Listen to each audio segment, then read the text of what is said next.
Whether you're a guy in a cape, I got a point. Or a rogue who is sneaky. Join Rodger and Jason. as we Entertain the Geeky. see, we did it. We can do I that. forgot to point. You didn't point. I didn't point. You told me you were going to point. I but did tell you I didn't was point. going to. But I assumed when you stopped that maybe you were implying that you wanted me to go ahead. You kind of looked into my soul, and I felt it. I felt a connection there.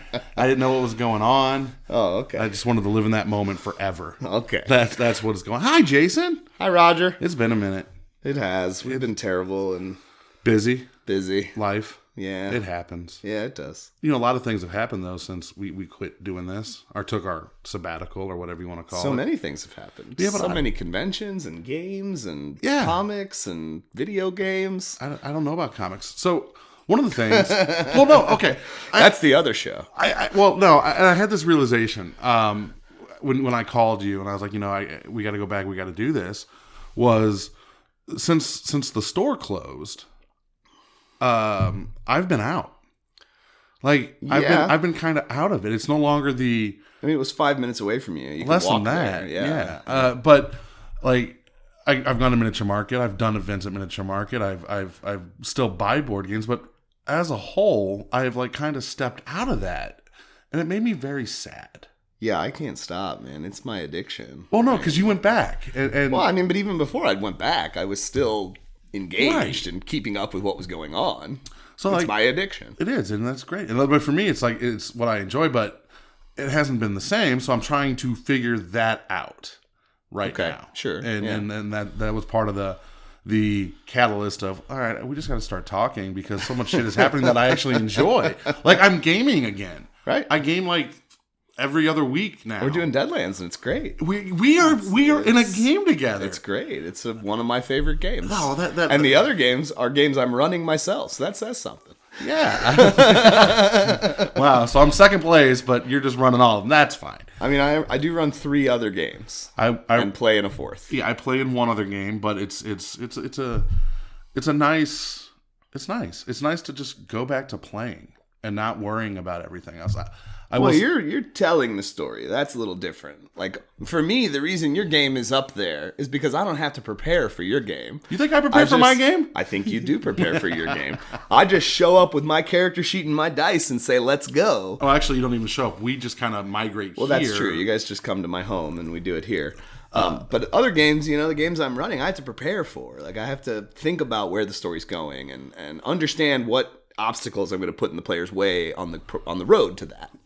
So it's very interesting because one of the things that always interests me is I've always run games. Like me too. To me, playing a game is a rarity. Yeah. Right? Because no one else wants to run a game. It falls to the people who are willing to do it. Yeah, I'll run a game. So if you're willing to do it, people never forget that you're willing to do it, and they just keep asking you to do it. Will you run this game for me? And you're like, okay. But I love doing that. I'm not disparaging that. No. I enjoy it quite a bit. I love running games. Yeah, I love telling stories.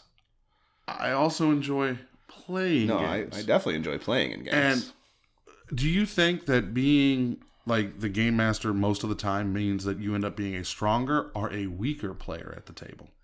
Oh, I think it makes me a stronger player because I'm constantly looking at the storyteller's story and critiquing it in the way that I would as someone who is telling it. See, to me, I think it makes me a weaker player.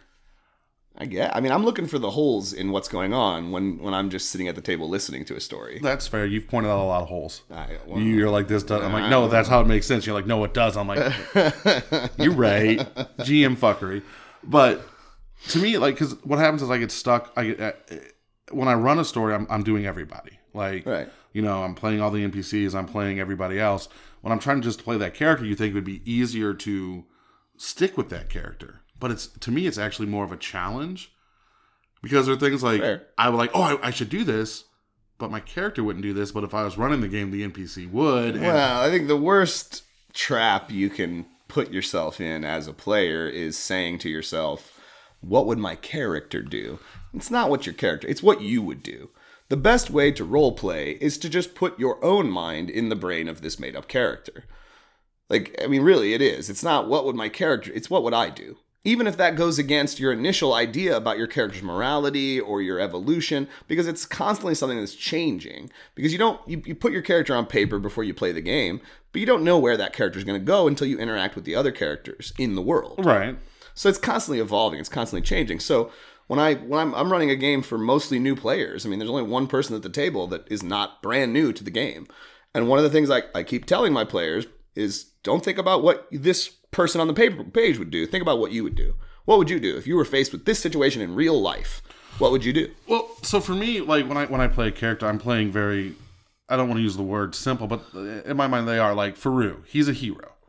Sure. So he's going to just do the heroic things. But that doesn't mean he can't have moral gray areas in his life that come up as you play. He definitely does. There's always depressed Faru when he realizes that being a hero is going to get him killed. And it's not even him getting killed. It's also kind of boring to just be a hero. It's not him getting killed. It's the fact that that the adventuring party is going to get killed. Like that's what hurts Faru's feelings.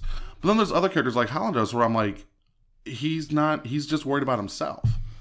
So I tend to focus much. He was worried about himself, I think, when we met him. But I think as we went along, he started to feel more for others. No, the only reason that he didn't kill that NPC was I was afraid real friendships in real life might have ended after that one. Yeah. I mean, anybody who's willing to end a friendship over a role-playing game is probably not a good friend to begin with. I mean, have you met some of our friends? I'm just saying. You know who you are. Yeah. What do you, like, you're doing Pathfinder is your other game? I run 2 5e D&D games and a Pathfinder game. Your first edition, right? Yeah. You haven't run second edition? No, because at the time when we started that game, second edition hadn't actually come out yet officially. But you've read second edition? I've gone through it. Like, have you actually read the second edition rulebook, or have you just read the playtest? No, the core rulebook. Okay. I didn't read the playtest at all. I waited till the core book came out because I hate playtests. What's your thoughts? I mean, it's very similar to 5th edition D&D in all realities. I mean, there's a lot of things that they did with the second edition of Pathfinder that are more in line with what WotC already did with 5th edition D&D. And WotC is, if you're unfamiliar, is Wizards of the Coast. They're the company that publishes Dungeons and Dragons. Shrinking the skill list down quite a bit, adding a bonus on top of already skilled players, a proficiency bonus, if you will, removing perception from the skill list entirely and giving it to every player, because every player should be able to do that. It's just your ability to notice stuff in the world. Yeah. Hear, see, smell. But you are trained, like training would make it where you can perceive things better. Sure. And you can upgrade that as you go along, but it should still be something that everyone has passively, innately. Like, it's just my ability to notice stuff, which I'm constantly trying to do. I noticed that door is open, right? Right. The one thing that actually intrigued me about second edition Pathfinder is the way initiative is handled. Because you don't just roll initiative. Mm-hmm. And to me, that like perception is your initiative, right? Well, that there was I played it. I haven't read it, but I played it, and because I read the playtest. But the idea that all right, your stealth check doesn't necessarily mean how sneaky you are. It's if shit goes down, that's your initiative order. Right. And to me, that just makes so much more sense. Well, yeah. Perception being used as initiative is a better way to do it, because being able to notice things is innately part of the idea of a guy just drew a sword in front of me. I noticed that. How quickly can I draw my sword because of that noticing? Right? It shouldn't be a dexterity-based thing. It should be a perception-based thing. My ability to look at a situation and go, I need to draw my sword. Here's my roll to determine how quickly I did that. Exactly. Right. Well, for me, like, so with the stealth example, it's like we're sneaking along. Me and you, we roll really high on our sneak, so we're sneaking along. And in D&D, the guy at the end of the table that rolled a 2 screws it up for the rest of us. Of course he does. And now we have to roll initiative. Oh, we rolled a 2 or 3. Now we have a TPK. Sure. Whereas with Pathfinder, it's because we were so good. When he messed up, we were ready to act. Right. And I like that. It makes more sense from a gameplay standpoint. It does. Yeah. I really enjoy second edition Pathfinder for the time that I've played it. Yeah. Now, I've only played one session of it, so I kind of want to dig deeper into the rules, but it's good. Yeah, I like the character sheet layout, too. I think it's very user-friendly. And that's one of the things when I buy role-playing books, when I buy games, the first thing I do... Look at the character sheet. Right at that, because if it doesn't make sense from looking at it, I'm out. Yeah. I'm out. And if you don't, it's a very good judge of the game's mechanics. Yeah, and if you don't have a character sheet in your book, Palladium, I'm out. I'm out. Palladium. Yeah, I'm calling you directly out. Even White Wolf put character sheets in their game, and they're all the same. Even the smaller publishers that print role-playing games put character sheets in there so you can get a feel for it. Like the Apocalypse games have their character sheet in the back. Always in the back, last page before the thick page. Well, not to mention, because back in the day, before we could just print all the stuff on demand that we needed, we had to like go to a Kinko's and like copy the book page so we could have a sheet. It was a pain in the ass. It was a pain in the ass. I remember doing that. I remember going down to the grocery store and spending my 10 cents per copy to get me some character sheets. You know what else character sheets do for you? When you're trying to figure out how to play the game and make your character, having a visual reference like a sheet is 100 times a hell of a lot easier than... I would argue that even as a DM, it's important to be looking at a character sheet, because there's a lot of times when I'm running, especially 5th edition D&D, where all the skills are different than what I'm used to. Oftentimes saying roll and then pausing and going, let me see your sheet. Because I'm not sure what this roll would be. I have to look at the skill list. Right. Because I don't remember what they all are offhand. You know what I mean? So I think even as a game master, having the core book or the player's handbook in front of you and being able to reference a character sheet quickly is important. Which is why when I'm running the game, and you've noticed this maybe by now, it's hey, I need a hear shit or see shit roll. Exactly. And like I don't know what the skill is, but in any game you play, it's either hear or see. Right. Like whatever it is, that's the roll I need you to make. Sure. You do that and let me know what you get. Yeah. You know. But like Palladium, I'm just gonna go back to them because I remember being a kid and getting the Teenage Mutant Ninja Turtles and Other Strangeness role playing game. Sure. And being so excited to play this game. Reading the book, going, I don't understand how characters are made. Let me get to the sheet and I'll see what's going on. There was no sheet. No sheet. No. And the internet was around, but you know what the internet had? Fan-made sheets, and they made no sense either. Exactly. Yeah. Fan-made sheets are the worst. I mean, some fan-made sheets are nice. One of the fan-made sheets I see that some of my players are using in one of the 5e D&D games I'm running puts the skills next to the ability that they're tied to. Well, that just makes sense. So it adds a little extra box to the part of where your ability score is that has the skills listed there. So when you're saying make an athletics check, well, I know to look exactly at strength and find it, right?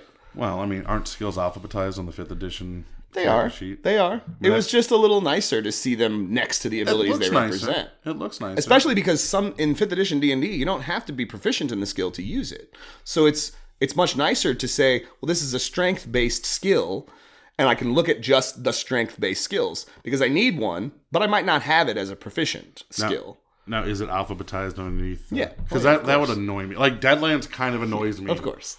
Like even like charisma, wisdom, which has only like 3 skills that are tied to it. They're alphabetized. That's right. Organization matters in nerd things. It does. It's important. So, the Deadlands group, I mean, you know Rev and Rev's brother, Jason. Sure. Yeah. The deaf guy. The deaf guy. We're going to do a play through the editions of D&D, starting with 0 edition. That's bad. Don't go back that far. We're going was the dark times. We are going all the way back. We're going to play a one-shot. Have fun with the dark times. Edition of D&D. Have fun with the dark times. That's all I'm saying. Why? I started in AD&D, and those were dark times, man. No, they're fine. No, they weren't. They are fine. They were fine because we didn't know better. Yeah, it's fine. And then 3rd edition came out, and we were like, oh, this is what the game could be. And this is what it probably should be. And we've never looked back since. Go. No, we've looked back. No. Hackmaster came out, and they're like, hey, y'all miss old school D&D? Leave out even other games like Pathfinder, Hackmaster. Okay. Just look at D&D. Yeah. D&D never went back. Even for the 4th edition, which was pretty lackluster, for most players, it still held to the ideals that it left behind in 2nd edition. Thank you for saying to most players while you look at me as the guy that actually likes 4th edition. You like 4th edition. Well, okay. Here's what they changed from AD&D to 3rd edition. Hey, we count up instead of down. That is not all they changed. As someone who played AD&D and then played 3rd edition, that's a lie. That is not the only thing that got changed. That's not the only thing that got changed, but that's a lot of things got changed, and it was better for it. It was better for the change.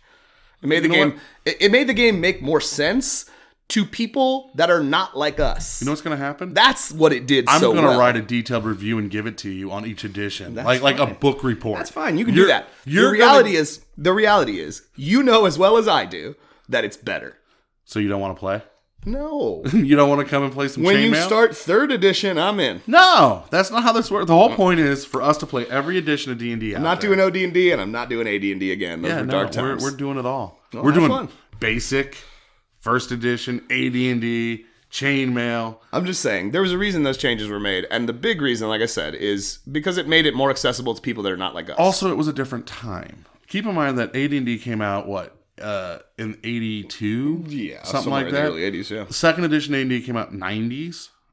Yeah. 88, late 80s, early 90s. Yeah, and the 3rd edition was the late 90s. 99. Yeah. Like right at the turn of the millennium. Like time had changed. Like, But what I mean by what I'm saying is it's hard for someone who doesn't want to devote their time to this to look at an AD&D book and think this is something I want to do. Yeah, but it's a lot easier for someone who doesn't want to devote their time to this to look at a 5th edition book and say, you know what, this seems cool. But I think the difference is I'm not looking at going back and playing 0th edition D&D to get new players involved. It's going back to the I understand roots. that, but you have to understand too, WotC is a business. And as part of that, they need to bring in people that might not otherwise be inclined to do this. But I'm not bitching about 5th edition. I'm not. I like 5th edition. I think 5th edition is the best edition of D&D that we've had. I still think 3rd edition You're is wrong, the but best that's okay. edition of D&D that we had. But 5th edition is great. Not denying it. 5th edition. I just wish there was more 5th edition. I wish there was more to the game. That was the point, though. You got to look at it from their perspective. The point, what was at least somewhat problematic when 4th edition came out is in order to get access to all the core classes, I had to buy 3 separate players' handbooks. Right, but the game's been That's out now. stupid. The game has been out 3 years. That's a greedy business thing. It's been 5 years. Yeah. 5 years. Yeah. And we've got supplements. That's all you really need. No. Yes, I need more. It is. I need my DMG too. No, you don't. I do. You don't. I do. You don't. Because they told me I can make the game as complicated or as simple as I want. And you can look over at my shelf and you can see that I am a man who bought every Pathfinder book. Right? That doesn't look like every Pathfinder book. Some of them are at Caitlin's house. Oh, okay. But in all reality, I bought most of the Pathfinder hardcovers because I got a 40% discount on them and it was nice. But the reality is, I only use maybe a 1/4 of those books in regular gaming. Right, in regular gaming, but it's nice to have. It's also nice to have those options. WotC promised me. Do I like the Pathfinder Unchained book? Absolutely. It's a cool book. I don't even know what that is. Have I ever found a reason to open it up during a game? No. Well, then you're not trying hard enough. Oh, okay. I'm not You're trying not trying hard enough. Look, it just means it's a cool idea, but it doesn't have a lot of actual in-game application. Maybe not to you. Maybe as a player it does. Well, my players have access to that library of books as well, because we play right here at this table. And they've never opened up that book, I can tell you that. Maybe you should be, hey, check out this book. I don't think I should. I think you should. I don't think I should. Well, you're but afraid. Regardless. So you're not going to... So you'll get my book reports on D&D through the I'll read your book reports. You should put them up on the website. Nope. I'm just Let everybody read them. I want you to read them. I want you to grade them. Well, when I read them, I'm just going to type them up and just going to put them on the website. You better grade them. As by Rodger Wayne, a review of original D&D. It's not a review. It's a book report. A book report of original D&D. A book report of original D&D.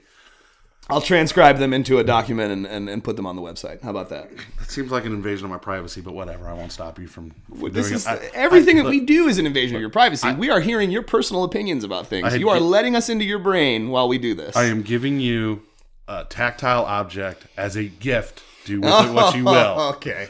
Do with it what you will. I'm just saying, everything we do is an invasion of that privacy. We are when we sit down here and talk like we are looking into each other's brains and pulling out the details that we want to talk about. So we're looking beyond the curtain of what Rodger Wayne puts up as his facade defense. Are you trying to say like I'm just a fake guy until I get the microphone in front of me and all my nerd stuff comes out? Not to me. Okay. And not to your friends, but to random John Q public, maybe. Maybe you put up that wall because you don't know if those people will try to knock it down or not. Yeah, I've hit that age though where I don't care. Well, sure. Yeah, I'm like, hey, you like Yu-Gi-Oh? Let's talk. You can continue not caring all you want, but the reality is we all wear masks. What is that from? Batman Forever. Ah, yeah. But we do. We all have a version of ourselves that we show to, non-acquaintance friends, and a version that we show to our friends. Hey, I'm just John Travolta. That's what that goes. I'm just fucking John Travolta. All right.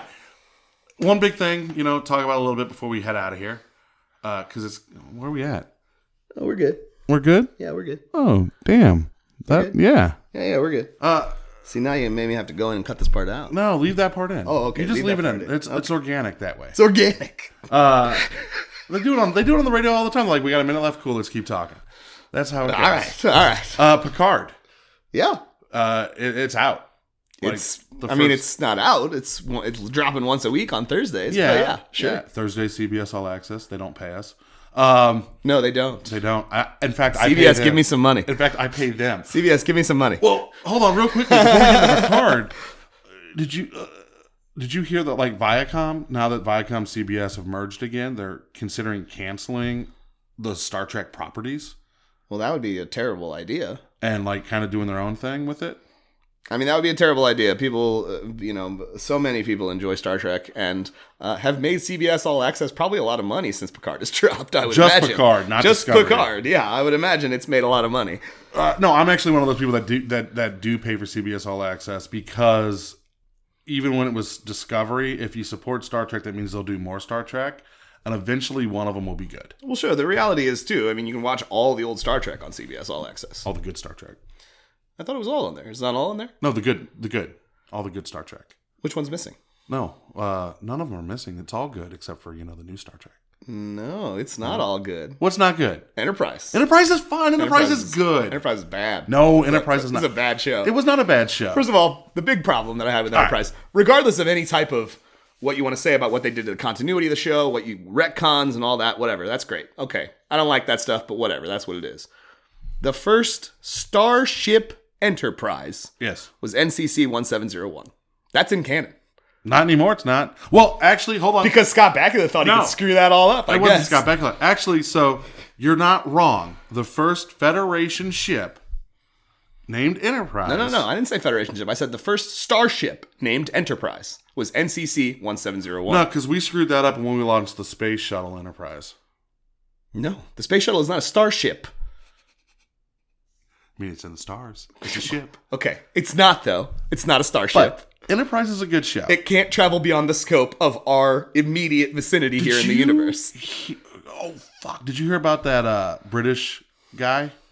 That doctor who created the nuclear propulsion system that cuts our time to travel to Mars in half? I mean, that's cool. That's great. Yeah, okay. But Enterprise is good.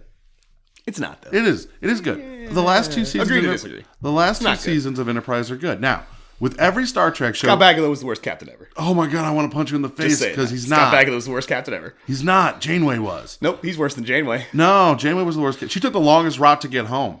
The longest route. She could have cut through the Delta Quadrant towards the Dominion space. Instead, she went the long way. Yeah, but at the time, that was not a good move to go to Dominion space. The Dominion War hadn't started yet.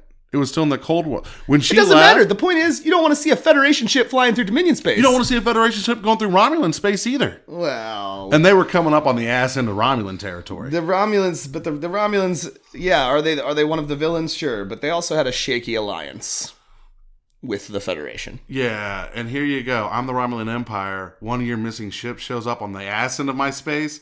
That ship stays missing. Well, all right. Instead of, hey, let's go to the Bajoran wormhole and get home quicker.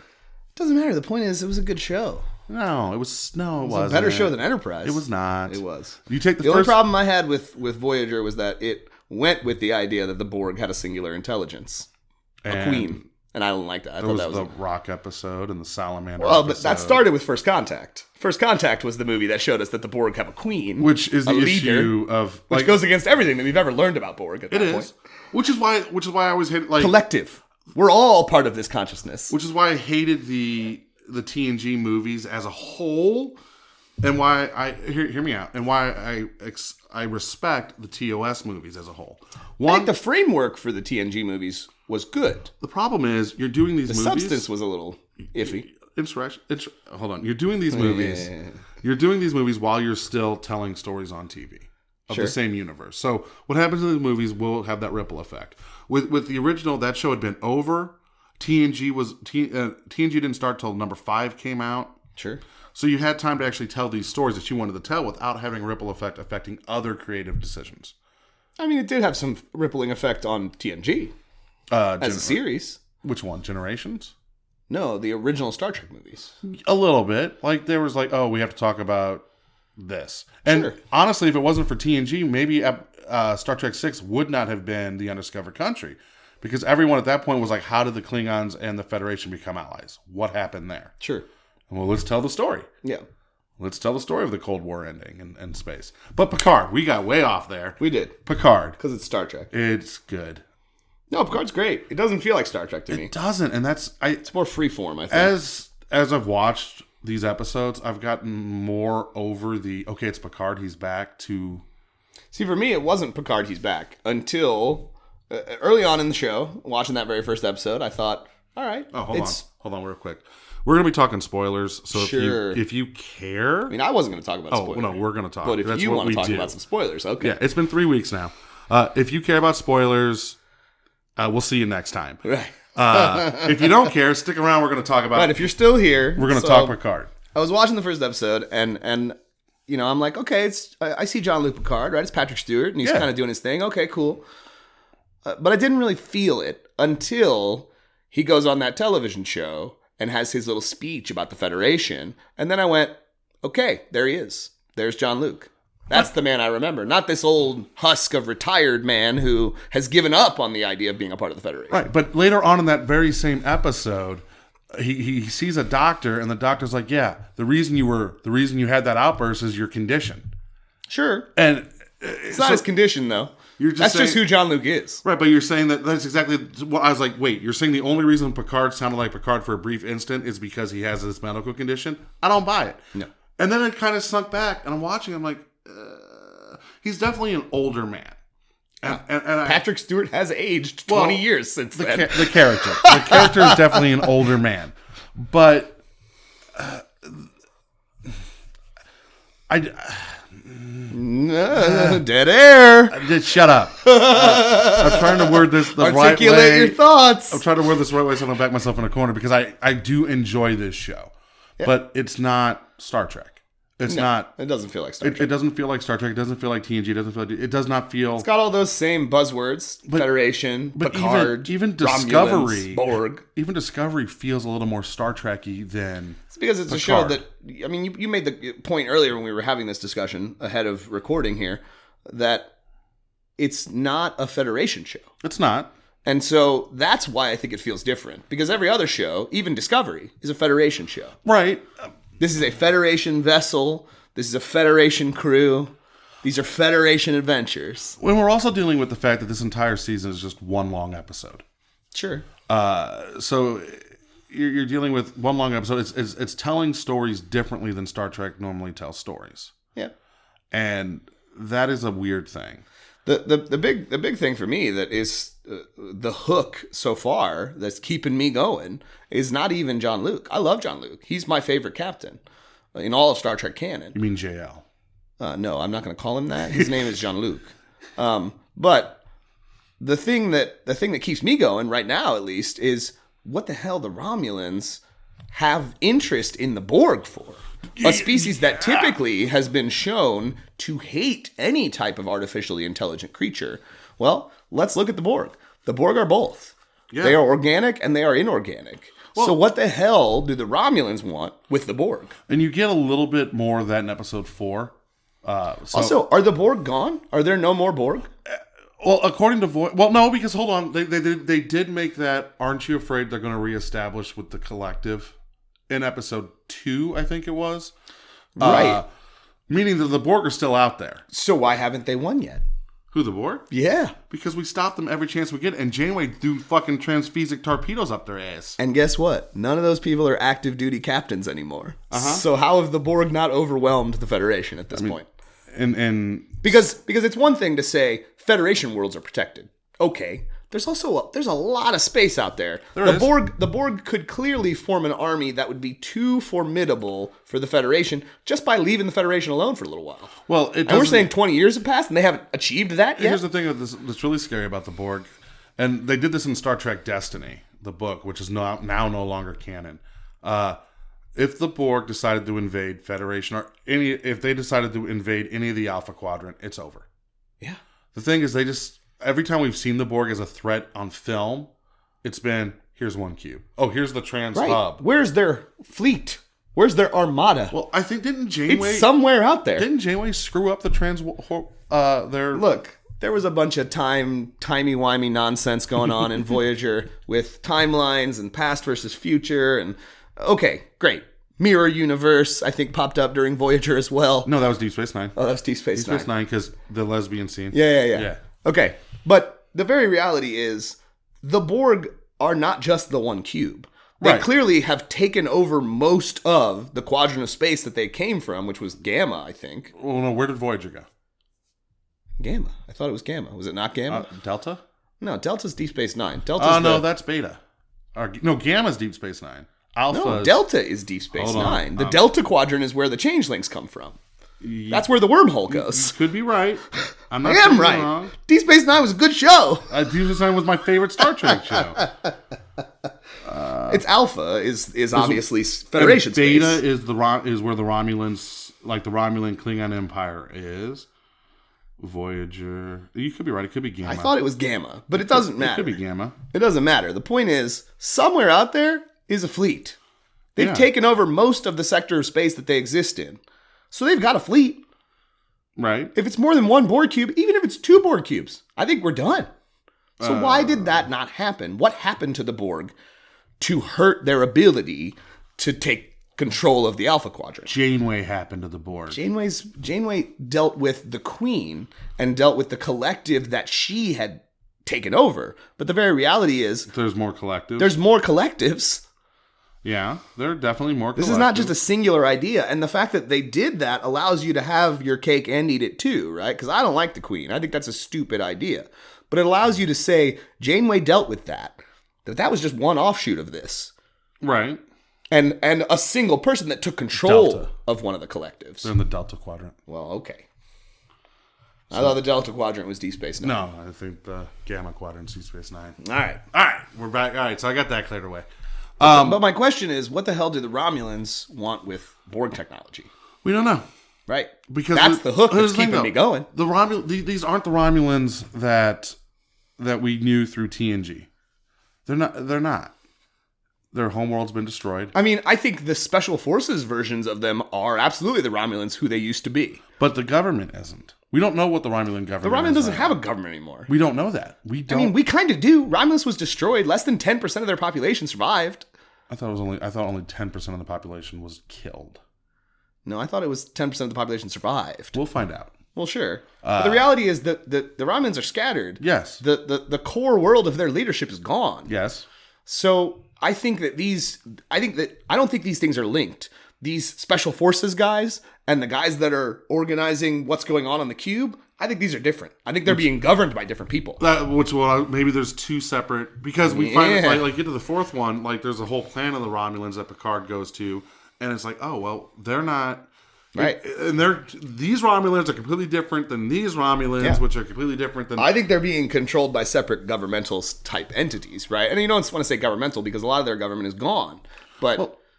What little we saw of the Romulan Senate in Nemesis, sure, because we didn't really see a lot of we saw senators, but what little we saw of the Senate, it seemed like each senator was in control of their own Romulan mini empire, if you will. Yeah, they were like governing bodies, right, serving the same council, right. But hey, my planet, right, my rules, your planet, your rules. One of the problems I have with the Romulans here in this show too is they look too similar to Vulcans. I said that to a Trek fan the other day, and she was like, well, they are. And I was like, yeah, I know. But when you look at what TNG did, they would pronounce the brows a little more on the Romulans to give us a distinction. To understand that these are 2 separate evolutionary paths that this one-time singular species took. Except, do you remember that? The brow line where the eyebrows were would be a little more pronounced, just to give you that impression. They gave you an answer for that in episode 3. Okay. No, they didn't. Yeah, they did. I watched episode 3. Yeah. What was the answer? You're a northerner.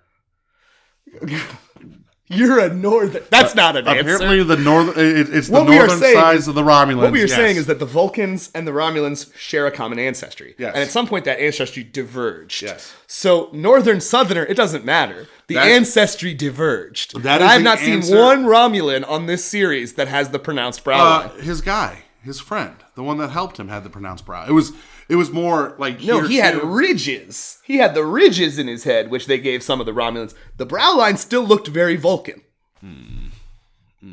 I saw a picture. I haven't watched the 4th episode yet, but I saw a picture of Picard talking to a Romulan man, and I was like, that's a Vulcan. And I was like, no, he's a Romulan. I was just like, I do know when we first time we saw Romulans in TOS, the commander from the bridge turned and looked, and everyone was like, oh, it's Spock. Well, sure. They're very similar to Vulcan. They are Vulcan. They're not Vulcan. They are Romulan. They're Vulcan. In fact, the Vulcan are not Vulcan, right? Because if these two species share a common ancestry, they probably weren't called either of those names when they were that. That's true. People. That's true. So the Vulcan aren't Vulcan. But like this idea that the Romulan Empire can infiltrate Starfleet to the levels that it has. Well, clearly that one admiral is working with the Romulans. Both of them are. Or Grand Admiral, or whatever she was. I don't know. I remember what she was. She's some kind of important person. And but the fact that they can infiltrate that far and that deep into the Federation, and we saw the Changelings do that. The Changelings are different though. Like the fact that we didn't know the Changelings, and then once we found out, oh shit, they went and they changed their procedures. I feel like the Federation's been infiltrated by their enemies for a while, and that's an issue. That's a pretty commonplace Star Trek thing. So here's the thing though. I watched Insurrection the other night after watching the 3rd episode of Picard, and something the bad guy brought up. Your Federation's dying. It's been under constant attack. The Borg, the Dominion, you know. Sure, he talks about all the things that have been going on in the TV shows. Exactly. Yeah. The Federation, with Picard, because the first conversation you and I had is why would the Federation retreat and go back, you know, to not being explorers and not expanding the Federation. And part of me thinks it's because they're scared. Well, sure. But one of the things that is clearly on their minds fear-wise now is AI. Well, after Mars, yeah. Yeah. So that is in and of itself an explanation as to why they retreated. Also, and hear me out on this because I'm going somewhere, right? Maybe the Federation is not what it once was because Picard is no longer part of it. I think that is true. And maybe Janeway's no longer part of it. And maybe Cisco's no longer. These people that defined a generation are no longer part of it. We're 20 years past Nemesis. Yeah. We're past Picard's last adventure. We're past Voyager's last adventure. We're past Deep Space Nine's last adventure. We're past all of it. Admiral Janeway was there. The only thing, one of my biggest complaints, like right off the bat, is Admiral Picard. When Captain Kirk tells you never to give up command of a ship, you listen to Captain Kirk. Yeah, but you're not taking into account the fact that in military organizations especially, sometimes it's not your choice. Sometimes they're just like, look, this is what you're going to do because we don't think you're fit to do this anymore, to do this job anymore. Now, why they would ever think Picard is not fit to do his job is beyond me. Maybe it has something to do with his sickness, right? This disease that is killing him. Was it Shinlops or whatever it is? Yeah, I don't remember the word. But they brought it up and like there's a big thing about Nemesis about it. I'm curious to see where Picard goes. Now that I know I'm not going to get Star Trek anytime in the future because Discovery's not really Star Trek anymore. I thought you always said Star Trek Discovery was Star Trek. No. And when you get into the second season and Christopher Pike becomes the captain, it really becomes Star Trek. That's when it becomes Star Trek. Like there's 6 episodes of Christopher Pike. Your previous statement is inaccurate then. Well, those 6 episodes saved Discovery and made it Star Trek. Those 6 episodes with Christopher Pine as captain made it Star Trek. Pike. Yeah, fuck you, Chris Pine. You're not my captain. Christopher Pike. Look, Kirk was never my captain anyway, regardless of who played him. Kirk was a fine captain. No, he wasn't. Yeah, he was. He captained with his penis. No, he captained with emotion. And at that time, that's what was needed. He captained with his penis. No. It was all about what other alien chick he was going to get to bang. Well, that's fine. It was the 60s. It was not fine, though. It was fine. Not for the Federation. Look, and Reich, how many treaties were started simply because of, hey, I think he's my baby daddy? Look, I understand what you're saying. I'm just saying it makes Picard a superior captain to Kirk. Picard was professional.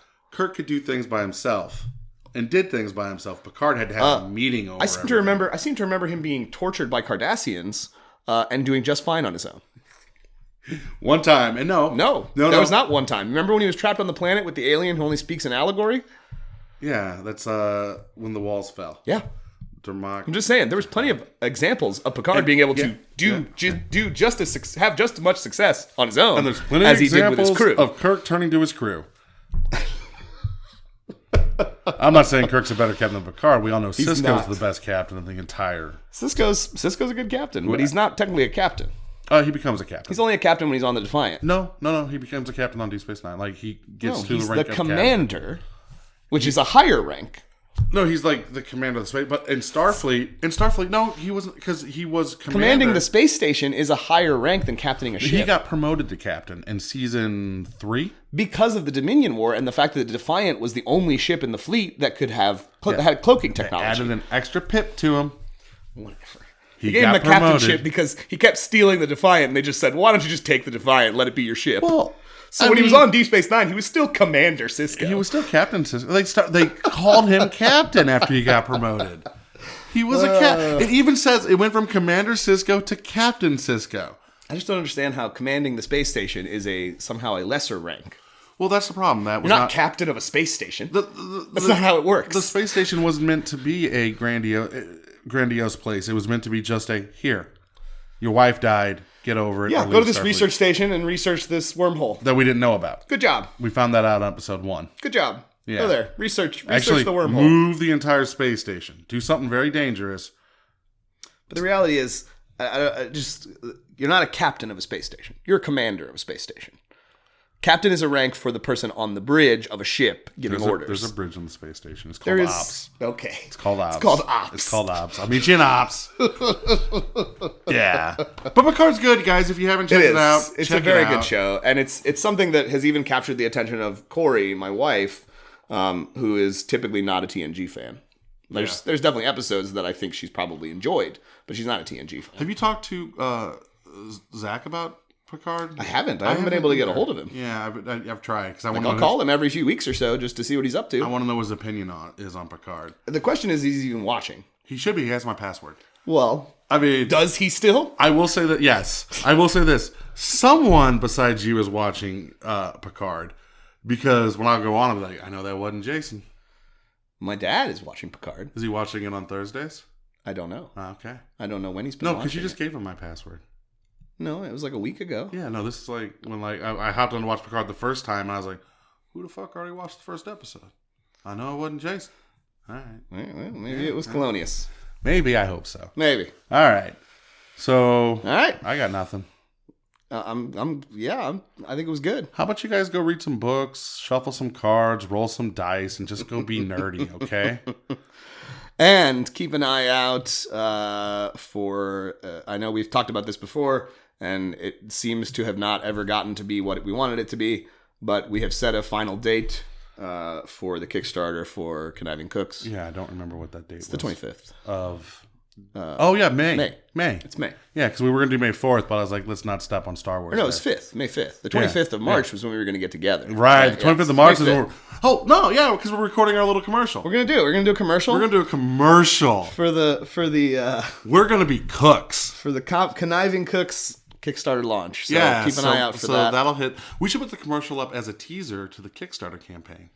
I mean, I would assume the moment we have a digital file of the commercial, we were going to put it up anyway. Definitely. Just because it's funny. It is something that we are excited about doing. I'm excited. I'm on pins and needles. All right, we got to go. I got steak to make. Jason's got things to do. Nothing. It's Sunday. I don't got nothing to do. But so, yeah, keep your eyes peeled for that. And I think this is, at least if I'm understanding right, this is going to be the start of, paying more attention and trying to produce content not like more regularly. Quit using it like a neglected puppy.